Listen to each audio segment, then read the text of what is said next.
Vamos a invitar, para cerrar, a Elizabeth Ibaldi, maestra de educación primaria, especializada en educación inicial, en educación artística, en gestión y supervisión educativa. Desempeñó diferentes roles y funciones dentro de la ANEP, siendo consejera del CODICEN electa por los docentes. Es autora de la investigación y publicación de la Casa Cuna a la Escuela Elemental, la educación inicial del Uruguay, de 1870 y 1900, integrante de la comisión directiva del Comité Uruguayo de la OMEP, Organización Mundial para la Educación Preescolar. Bienvenida y muchas gracias, Elizabeth.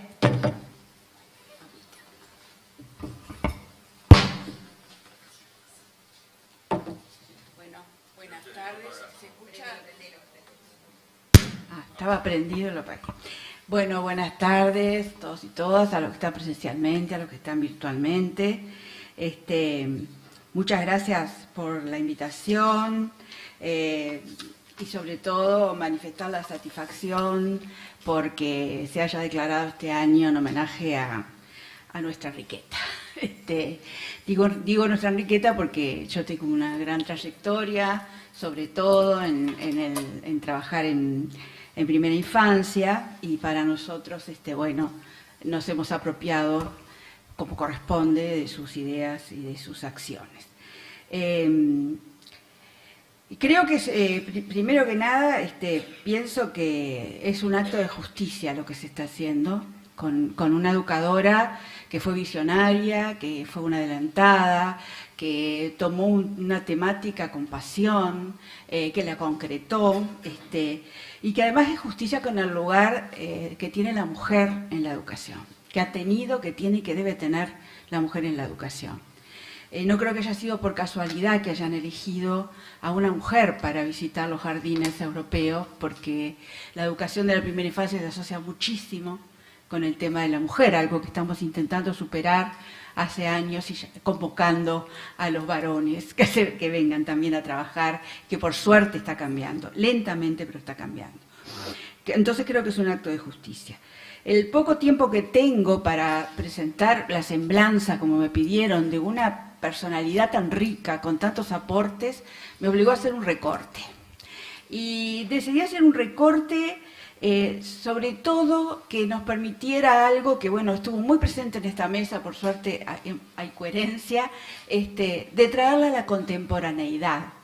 Es decir, no quedarnos con la Enriqueta del recuerdo, con esa Enriqueta de museo, sino con la Enriqueta que nos convoca hoy, ¿no?, con su pensamiento. Fijémonos que sus acciones datan de fines del siglo XIX, principios del siglo XX, primera mitad del siglo XX, y la estamos revalorizando hoy a 160 años de su nacimiento y a 134 años de creación del Jardín de Infantes.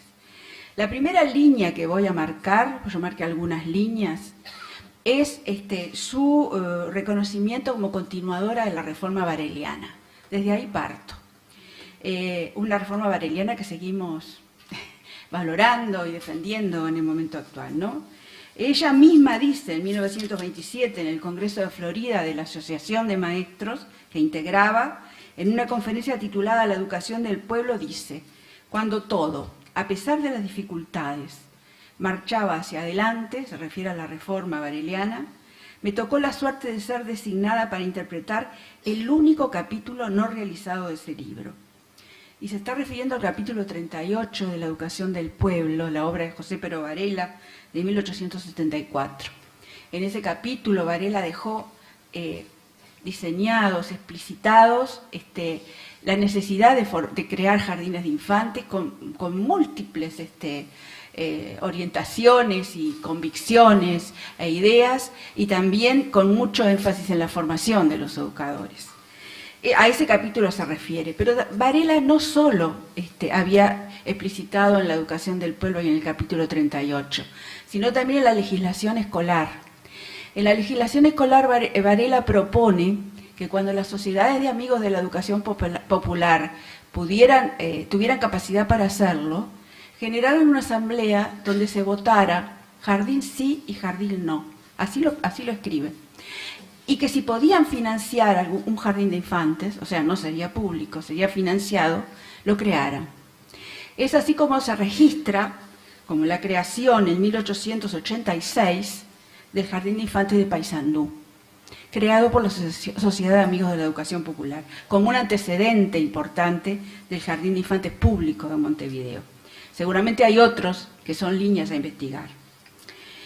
Cuando dice fui designada, se refiere a que fue designada para hacer ese viaje a Europa, a conocer los jardines froebelianos, creado por Federico Froebel, el primero de ellos en 1840, ¿verdad? Y en ese sentido, una característica personal de Enriqueta era que era muy buena narradora, con excelentes registros, y bueno, sus memorias de viaje, que están publicadas en las recopilaciones de sus trabajos, son un documento interesantísimo, y allí está todo su trayecto, lo que visitó, los países y las observaciones, que es un material de una riqueza no solo para la educación inicial del Uruguay, sino para la de Latinoamérica y la del mundo, porque está registrando ni más ni menos que lo que sucedía a la interna de los jardines de infantes que visitó. Es incalculable ese valor de las memorias de viaje para reconstruir la historia de la atención y la educación de la primera infancia. Hay una educadora, pedagoga chilena, María Victoria Peralta, que fue la que prologó la publicación en la que se hacía mención cuando me presentaron, que fue la que además me inspiró para hacer la investigación que realicé en 2009, que está convenciendo a educadoras latinoamericanas para que en cada país se investigue y se escriba la historia para conformar la historia general de Latinoamérica, que es una historia muy particular. No solo fue continuadora de la Reforma Vareliana, fue creadora a partir de la Reforma Vareliana, porque lo que le tocó hacer era una página en blanco. Había alineamientos grandes, pero una página en blanco. Y ella reconoce, lo escribe en 1918, que la libertad que le concedieron las autoridades para formar programas y ensayar todos los procedimientos que imaginara convenientes. O sea, reconoce que tuvo una gran libertad para actuar, ¿verdad? Así como reconoce que tuvo grandes dificultades, reconoce que tuvo una gran libertad. Y esa libertad fue para crear, justamente, crear pedagogía. Y bueno, y así surgió su obra más conocida, que es la creación del primer jardín de infantes de Montevideo, el primer jardín de infantes público de Montevideo y el primer jardín de infantes público de Latinoamérica. Hay antecedentes, como les dije, en Latinoamérica y en Uruguay, pero ¿cuáles son las ideas varelianas que Enriqueta, sobre todo, recoge y concreta? La gratuidad de la educación desde las primeras edades y el papel del Estado en proporcionar esa educación, una educación pública, ¿no? También hay una historia de vida que la ata con Varela. Ella a los 12, 13 años, en algún documento lo escribe, lo relata, quedó impactada por lo que significó el fallecimiento de José Pedro Varela. Ella era una niña, era una escolar que estaba educándose en la escuela de la Reforma Vareliana, pero además recibió el impacto de la muerte del reformador y de concurrir a ese sepelio impresionante de una comunidad muy afectada y muy impactada. Pero es un recorrido que nos hace llegar 60 años después, cuando ella tenía 74 años, a que ella fuera la oradora cuando se le hizo el homenaje a José Pedro Varela en el 60 aniversario de su fallecimiento. O sea que hay una trayectoria de vida en la que ella nunca abandonó su devoción, su admiración, su compromiso con las ideas varelianas. Otra línea que me gustaría destacar y que tiene que ver, yo creo que también con la contemporaneidad, pues yo veo acá varias caras de compañeras que sabemos que lo vivimos y lo hemos vivido y así en la educación, la tenacidad y la convicción para vencer obstáculos y poder llevar a cabo sus ideales, ¿no? Y lograr la creación al menos de un jardín de infantes. ¿Por qué digo al menos de un jardín de infantes? Porque Enriqueta viajó a Europa, envió sus memorias de viaje, llegó, creó los cursos, los programas para formar las primeras maestras jardineras, Dictó los cursos y solicitó la creación de 4 jardines de infantes. La respuesta fue: no hay presupuesto. Yo creo que eso también nos suena, ¿no? Nos resuena en el presente. No hay presupuesto. Fue tan insistente, tan creativa, tan inteligente, que como desde el año 1877 se habían creado los asilos maternales diurnos, y el asilo maternal diurno número 1 funcionaba en La Aguada, lo visitó, vio que el local era apropiado, el mobiliario era apropiado, incorporó a quien estaba al frente de ese asilo maternal, Angelina García, a los cursos que estaba dictando, y propuso que el jardín se creara allí, lo cual bajaba muchísimo el presupuesto, ¿verdad? Pero además contó con la complicidad y el apoyo de las autoridades del momento, porque ¿de dónde sacaron el presupuesto necesario? Faltaban crear 6 escuelas de primer grado de la Reforma, en ese momento, de las 174 que correspondían a Montevideo. De las 6, crearon 5 y una la designaron al Jardín de Infantes. Al año siguiente, 1893, las autoridades plantean, y esto está registrado en documentos, que como había sido exitosa la experiencia, vuelven a plantear que se creen 4 jardines de infantes. Bueno, les cuento que el segundo jardín de infantes se creó en 1946. Pero ella venció los obstáculos y creó el primer jardín de infantes, que es una luz, es un orgullo para nosotros, y se expandió a lo largo de América Latina. Otro obstáculo importante que logró vencer, y hay en el jardín que dirige Patricia y en el museo documentos interesantísimos, fue cuando ese edificio del jardín, del asilo maternal de La Aguada, de ese edificio lo desalojaban el jardín. Y tuvo que hacer una impresionante campaña personal, de contactos políticos, etcétera, etcétera, para lograr el poder tener que el jardín tuviera el edificio propio, que es el que hoy tenemos hasta el día de hoy y que dije Patricia, ¿verdad? Una tenacidad, un involucramiento personal para lograr ese edificio que resulta increíble. Una constancia, ¿verdad? Y bueno, y también participa muchísimo en el diseño, ¿no? En cómo debe ser un jardín de infantes, por cómo había visto los de Europa.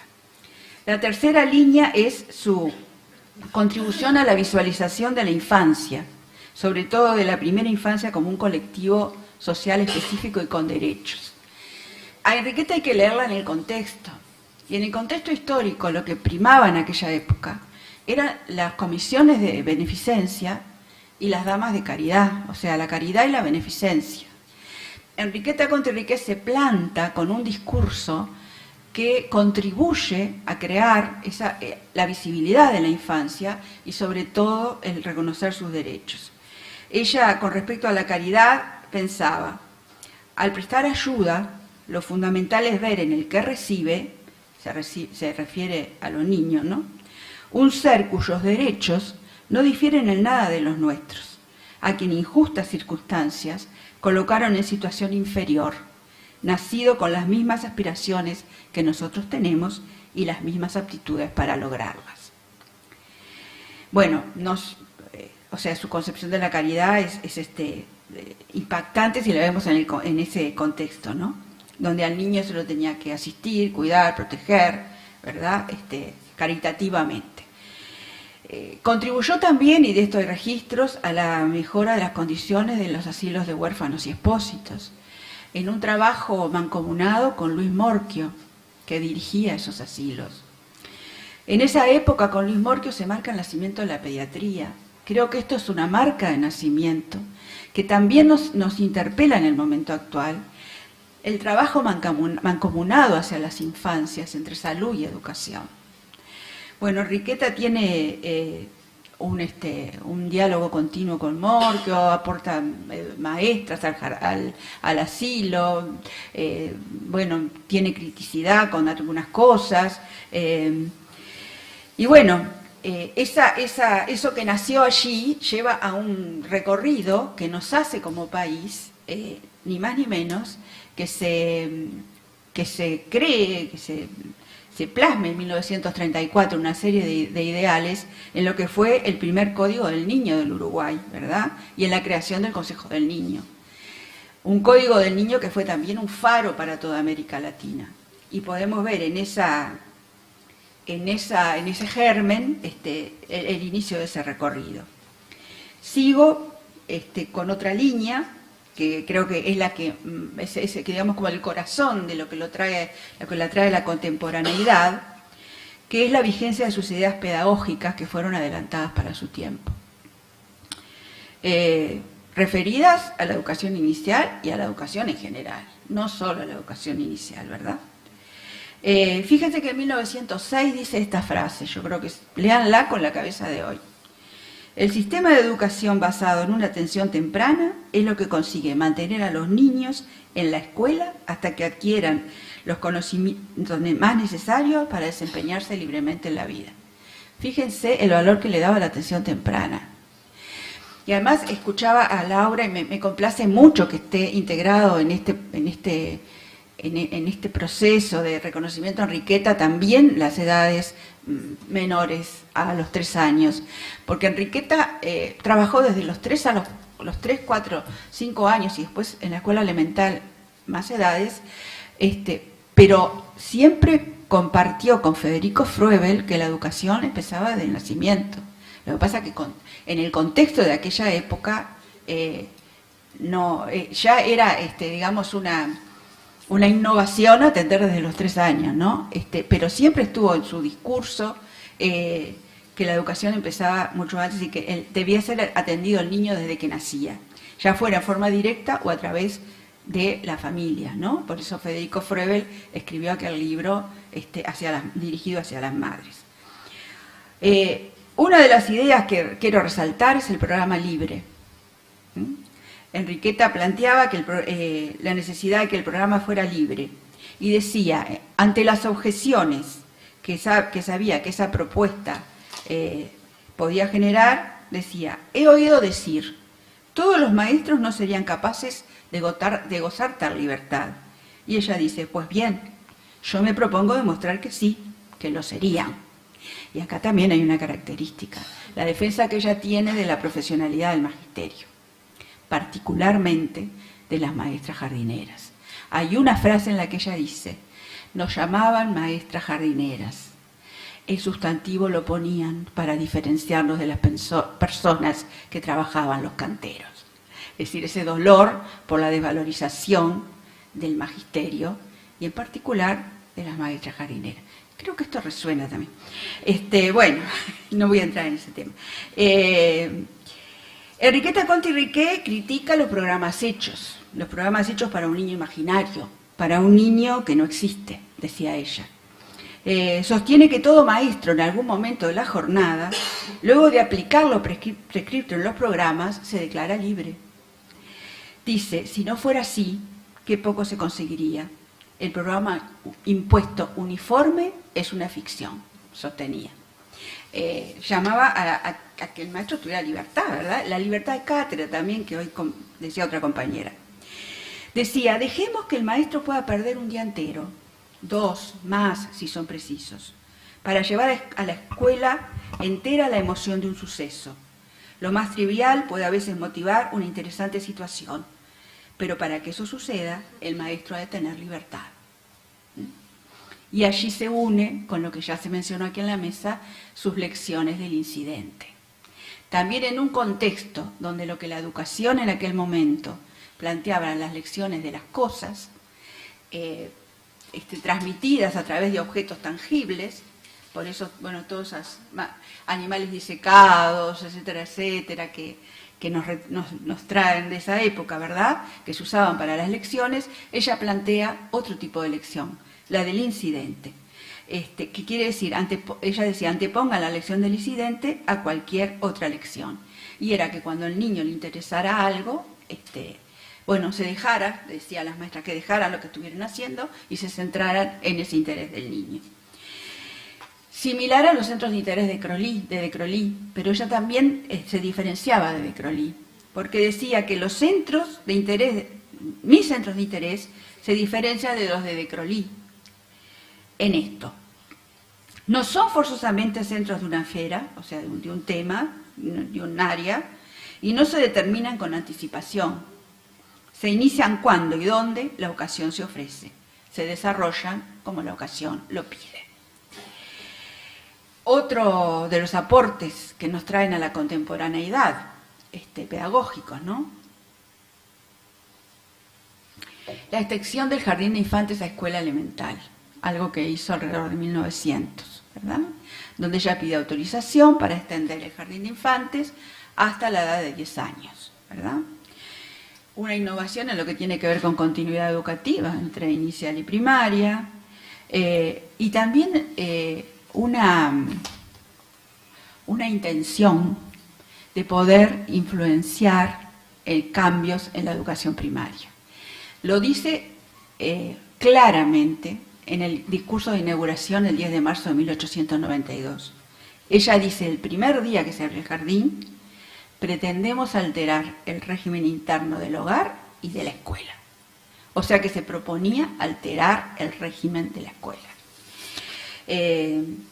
Cuando le preguntan en 1918, la consultan acerca de cómo se debería seguir la reforma, la extensión de la educación en la reforma, posterior a la reforma, sobre el mínimo de educación obligatoria que debería ser impartida en el Estado, ella contesta lo siguiente. Contesta que hay una cuestión de lo real, que tiene que ver con el presupuesto, etcétera, etcétera, las cantidades de escuelas, de niños, y otra que sería lo ideal. Y para ella lo ideal sería que la obligación empiece cuando el niño quede librado a sus propios movimientos. Esto es a la edad de 3 años. Pues si se pretende alcanzar las finalidades comprendidas en el concepto moderno de la enseñanza primaria, no puede perderse ninguno de los años en que se desenvuelva la infancia. ¿Y cómo lo plantea? Plantea que se extiendan todas las escuelas, las que eran de primer grado, como escuela elemental, y que las de segundo y tercer grado se unan en una sola que quedaría para un momento posterior. Imagínense lo que hubiéramos sido como país si estas ideas de Enriqueta se hubieran tenido en cuenta. Hace 130 y pico de años, 134 años se creó el jardín, y Enriqueta tenía ese objetivo, ¿no?, de que la educación empezara a los 3 años. Otro aporte pedagógico, bueno, es la defensa del jardín de infantes como institución específica para los niños de estas edades, ¿no?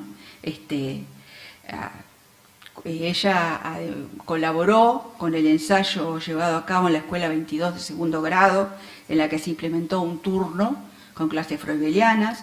Fue muy crítica al respecto, pero colaboró, pero votó en forma discordante en la comisión de programas cuando se propuso la creación de una clase preparatoria. Preguntaba, ¿preparar para qué? Esta clase preparatoria, que en el correr del tiempo llevó a que en 1949 se crearan 200 clases jardineras, y bueno, llegó a las clases jardineras. Ella hizo un voto discordante por su defensa del jardín de infantes. Con respecto a los cambios que ella proponía desde el jardín hacia la escuela primaria, dice, al solicitar la ampliación de nuestro jardín a escuela elemental, quisimos probar que los medios de enseñanza aplicados hasta entonces serían tanto más conducentes al fin que persigue la educación cuanto más continuos fueran. O sea, traspasar los métodos de jardín de infantes hacia la escuela primaria. ¿Y qué ideas aplicó en el jardín? Las ideas de la escuela nueva, ¿verdad? Es algo que caracteriza la educación inicial en el mundo, ¿no? Por su fecha de nacimiento, por la característica de la población a la que va dirigida, esa adhesión a las escuelas nuevas, ¿verdad? Cuando en 1926 concurrió al Uruguay el pedagogo colombiano, el doctor Nieto Caballero, y trae como novedad el tema de las escuelas nuevas, las escuelas activas, a ella le produce mucho enojo y da una conferencia magistral en la que defiende al Jardín de Infantes Público de Montevideo como una escuela nueva, con la diferencia que las que traía como ejemplo Nieto Caballero eran privadas y el Jardín Infante de Montevideo era público. Pero además, cuando más adelante, desde las autoridades, y allí está Luisa Luisi, se solicita que se creen escuelas experimentales, como la de Sabás o la Isola y Otto Niemann, ella reclama también que se considere el Jardín de Infantes como escuela experimental, por el trabajo que se venía realizando. Bueno, podríamos profundizar, que no me dan los tiempos, en su concepción de los ambientes, de los espacios, de los tiempos, algo que la pedagogía actual, no solo en educación inicial, educación primaria, sino a lo largo de la educación, son temas de total actualidad, ¿verdad? Y algo que parecería menor, pero me parece muy importante, es que ella tomó la fotografía como registro, en aquella época. Y hoy en día, tanto en investigación como en registro, como en documentación, hay pedagogías que recomiendan que se registre por fotografía el hecho educativo, que se analice por fotografías, y bueno, y además en un mundo como el de hoy que estamos dominados por la imagen, ¿no? Existen en el jardín impresionantes fotografías de experiencias con los niños en aquella época, que son emocionantes de verlas. Y pensar que estaba ella con la camarita, porque así lo dice una de las maestras. Estábamos trabajando y aparecía con una camarita la directora a sacarnos una foto. Hablamos del programa libre, de que ella decía que que el programa, los programas en general estaban hechos para un niño irreal, un niño que no era niño real. Bueno, ella se ocupó de trabajar para conocer al niño real. ¿Y cómo? A través de las biografías escolares. Desde el primer día les dijo a las maestras, registren todo respecto a los niños. Y empezaron registrando en cuadernos que eran las primeras biografías, donde registraban aspectos físicos, aspectos emocionales, conductas, características del niño, que también son documentos de muchísimo valor, que están tanto en el Museo Pedagógico como en el Museo del Jardín 213, que esas biografías escolares que empezaron en cuadernos hacia el año 1900, cuando ella tiene que dedicarse a la escuela elemental, lo pasa a formularios, que también tienen un valor incalculable, tanto valor que ella logra cruzar hacia Buenos Aires cuando María Montessori, visita Buenos Aires, logra mostrarle lo que ella tiene, y María Montessori le contesta que nunca había visto una investigación del niño de ese tipo. Quedan con la promesa de encontrarse en Italia más adelante, pero bueno, la guerra que se desata impide ese encuentro. Hoy se habló ya del formar la fila, ¿no? Lo dijo un compañero, yo lo traía también, esas cuestiones que uno las escucha hoy y todavía son rupturistas. El valor del juego, el valor de las actividades al aire libre. Hay una anécdota que le preguntan las autoridades, le piden opinión sobre qué considera ella sobre dejar de usar las pizarras individuales para pasar a trabajar en papel. Ella les contesta que en el Jardín de Infantes hace muchísimo que dejaron las pizarras individuales, están trabajando en papel, y además les dice que les ofrece todos esos documentos para que puedan investigarlos, tenerlos en cuenta. Y bueno, y un tema que acá se ha tratado mucho, que es el de la importancia de la formación docente. Yo simplemente voy a hacer el recorrido. Bueno, me faltó decir otro aspecto que no es menor: los lenguajes expresivos, la poesía, las canciones, el teatro. Ella trabajó mucho con José Figueira, teatro, poesía. Otilia Fontanals la destaca como poesía. La canción que hicieron los niños es la Ronda de Enriqueta, con su poesía y sus canciones. Había una maestra en el jardín, María Jastovas, que era la que tocaba la música y creaban canciones. Bueno, el valor que le daba a los lenguajes expresivos también, algo que es una seña de identidad de la educación en la primera infancia y que debería serlo de toda la educación, hasta de la universitaria, y tendríamos más salud mental. La importancia de la formación docente. Ella empezó, como les dije, con los cursos preparatorios para las maestras jardineras, ¿verdad? Antes de abrir el jardín. Plantea después en distintas instancias, que lo hizo muy bien Walter ya el raconto, la necesidad de crear una facultad de pedagogía, ¿verdad? Y en 1922, en ese discurso, un trabajo presentado en el tercer Congreso Americano del Niño en Río de Janeiro, ella dice esta frase que yo la voy a leer y me erizo porque tiene tanta actualidad y tanta importancia, porque dice que esa creación de la Facultad de Pedagogía no podrá ser obra directa de las autoridades, tiene que elaborarla, como ha elaborado todas, la acción libre. Nunca progresó la ciencia porque alguien diera orden para conseguirlo. Lo único que cabe a quienes mandan es favorecer las iniciativas. Bueno, si tendrá vigencia nuestra etiqueta. Y termino. También se ha nombrado aquí su compromiso con la realidad social y política de su época, algo que también el magisterio uruguayo se destaca. Ella, como se dijo, trabajó en comisiones filantrópicas, para tratar los temas del alcoholismo, de las cárceles, de los huérfanos y expósitos, de la trata de blancas también. Él dio el apoyo a la República Española, escribió un discurso donde dejó su pensamiento sobre la paz en la educación, que fue publicado póstumamente.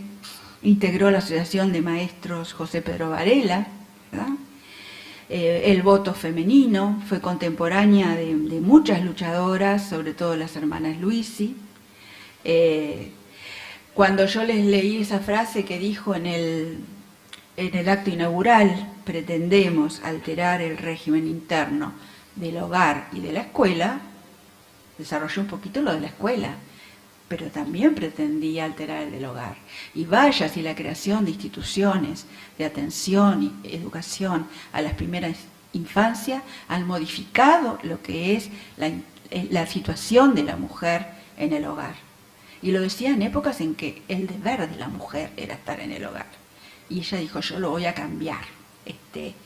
Y aún hoy estamos tratando de que se sigan creando más instituciones o más formatos de atención a niños desde la primera infancia.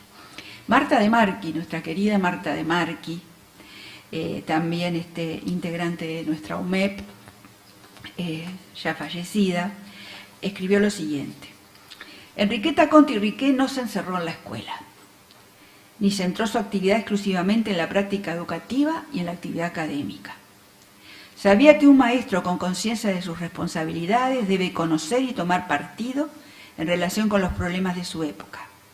Vivió, actuó las situaciones sociales, políticas y educativas, reflexionó y marcó su posición. Fue solidaria con personas y grupos sociales injustamente tratados. Mostró comprensión y comunicó sus ideas desde y con movimientos sociales. Finalizo diciéndoles que la característica de sus escritos tiene que ver con que ella no escribió nunca un libro. Además ella lo dice, las personas viendo que yo dejaba correr el tiempo sin escribir un libro mientras acumulaba en cajas clasificadas papeles y más papeles, me han dicho a veces que espera para exponer esto, ¿verdad? Lo que sí hay publicado son recopilaciones de sus conferencias, sus informes y distintos documentos. Eso tiene una cierta complejidad porque en sus escritos ella retrocede en el tiempo, vuelve, tiene un lenguaje de fines del siglo XIX, principios del siglo XX, tiene un envoltorio moral característico de esa época, ¿verdad? Social, que es necesario considerar cuando se va a leer a Enriqueta. Sus trabajos fueron publicados en 1933 por una comisión de homenaje, en 1992 por la organización que yo integro, la Organización Mundial para la Educación Preescolar, a los 100 años de creación del jardín, en 2010 por el ANEP Codicen, que hoy se estuvo hablando de ese libro también. Yo creo que es momento y me alegra de que se la pueda de alguna forma dialogar con ella y crear nuevas producciones que se puedan acercar con mayor, digamos, con menor dificultad a los nuevos estudiantes, a las nuevas generaciones. Creo que se lo merece, más allá de seguir publicando sus escritos originales o hacer mención a ellos, por supuesto. Bas Ferreira le ofreció escribir el prólogo del libro, si ella lo escribía, y eso ella lo dice con mucho orgullo, ese libro que nunca escribió. Ella después, esas publicaciones de homenaje fueron en vida, lecciones de mi escuela, poesías y canciones del jardín, estudio y trabajo.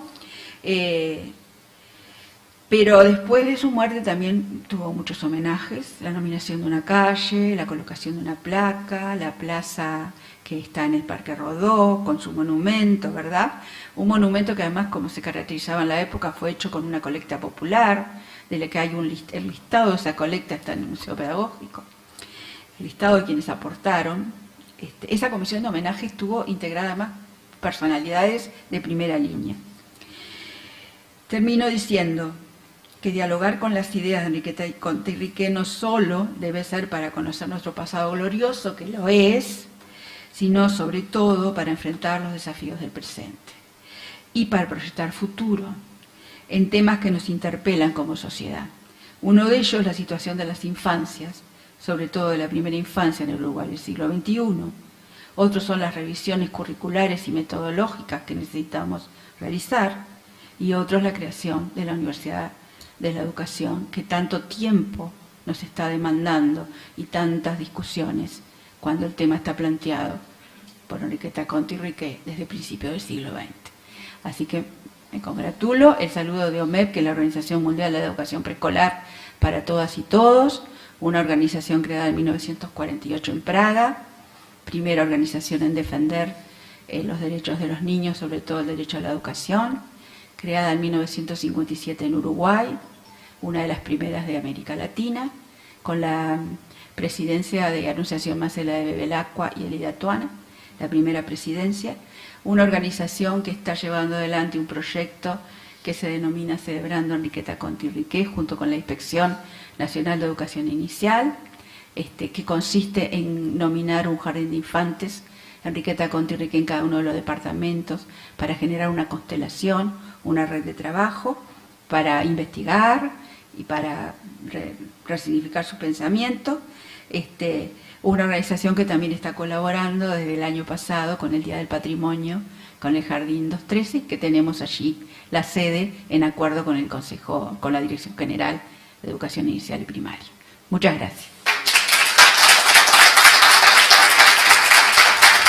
Muchas gracias, Elizabeth Ibaldi. Muchas gracias a todos. Agradecemos a todas y a todos por acompañarnos este mediodía y que este año sea una oportunidad para que, inspirados en Enriqueta, construyamos una educación que, como decía ella, deje crecer, deje pensar y deje hacer. Muchísimas gracias.